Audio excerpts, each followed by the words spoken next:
Many individuals suffer from allergies and seasonal hay fever, most specifically in the fall and spring seasons. This is because there is an excess production of pollen in the air, which the body sees as foreign invaders. These foreign invaders are inhaled by the body and create an immune response very similar to a cold or flu. The body creates excess mucus and inflammation in the nasal passages. You will experience tearing or watery eyes and will have coughing. The symptoms you will feel when you have an excess production of mucus or when you're having watery eyes and a cough is that you will feel more tired, you'll feel more congested, more flu-like, you'll have trouble sleeping, and it really affects the quality of life on a daily basis because of the increase in fatigue. The foreign invaders that affect your body's immune system do so because our body views them very much like a bacteria or virus that causes a flu.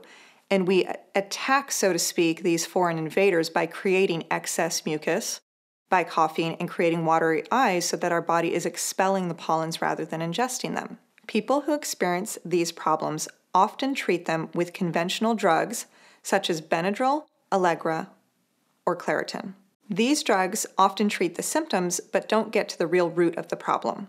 Certain side effects of these medications can be drowsiness and fatigue, as well as not completely resolving all of the symptoms. In addition, after long time use of these drugs, certain individuals feel as if the drug is no longer working as well as it used to. One of the root causes of seasonal allergies is improper elimination from the colon and poor digestion. Improper elimination from the colon is constipation, and when you are constipated, you irritate the surrounding tissue of the colon. Surrounding the colon are lymph nodes, and when you're not properly eliminating from the colon, these lymph nodes are irritated and inappropriately produce white blood cells. When you are exposed to excessive pollens, these lymph nodes inappropriately produce excessive white blood cells, making your body attack the pollen and produce allergy symptoms. When a patient comes into my office with the symptoms of seasonal allergies or hay fever, I first start with a thorough medical intake of the current problem that they're having. I also want to know a history of the symptoms throughout their life that they've experienced with this issue. I will also do a physical exam, which includes looking at their eyes, ears, nose, and throat. During the medical intake process, I also ask a thorough history of their diet, exercise, and sleep habits. When asking about their diet, I'm very curious about the type of foods, the quality of foods, and the frequency in which they eat. When assessing a patient's diet, I specifically ask about the intake of foods that are mucus-producing, such as dairy, citrus, wheat, and gluten. I ask about the patient's home environment to find out if they are being exposed to common allergens such as animal dander, if they have carpet throughout the home so that I know if they are being exposed to the dirt and environmental pollutants that carpet traps. I ask about exposure to potential molds in the home, about the outside environment, the yard environment, as to what types of pollens they're being exposed to. I ask if they have a home filtration system to see if they're removing allergens and pollens that come into the home. I ask about their sleep environment to find out if they might be exposed to mites in their mattress or excessive dust in their room. It's very important to run labs when you have seasonal allergies that assess what in your diet may be aggravating your symptoms. What foods may be causing excessive mucus? What foods may be adding to the inflammation process that's occurring? The lab test I run is a blood test that assesses IgG food sensitivities. Food sensitivities are not food allergies, but are foods one may be sensitive to and contribute to excessive mucus production and inflammation.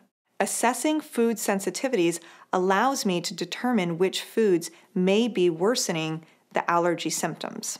And finally, to determine which allergens a patient may be allergic to, such as specific pollens, danders, and mites, I would run an allergy test.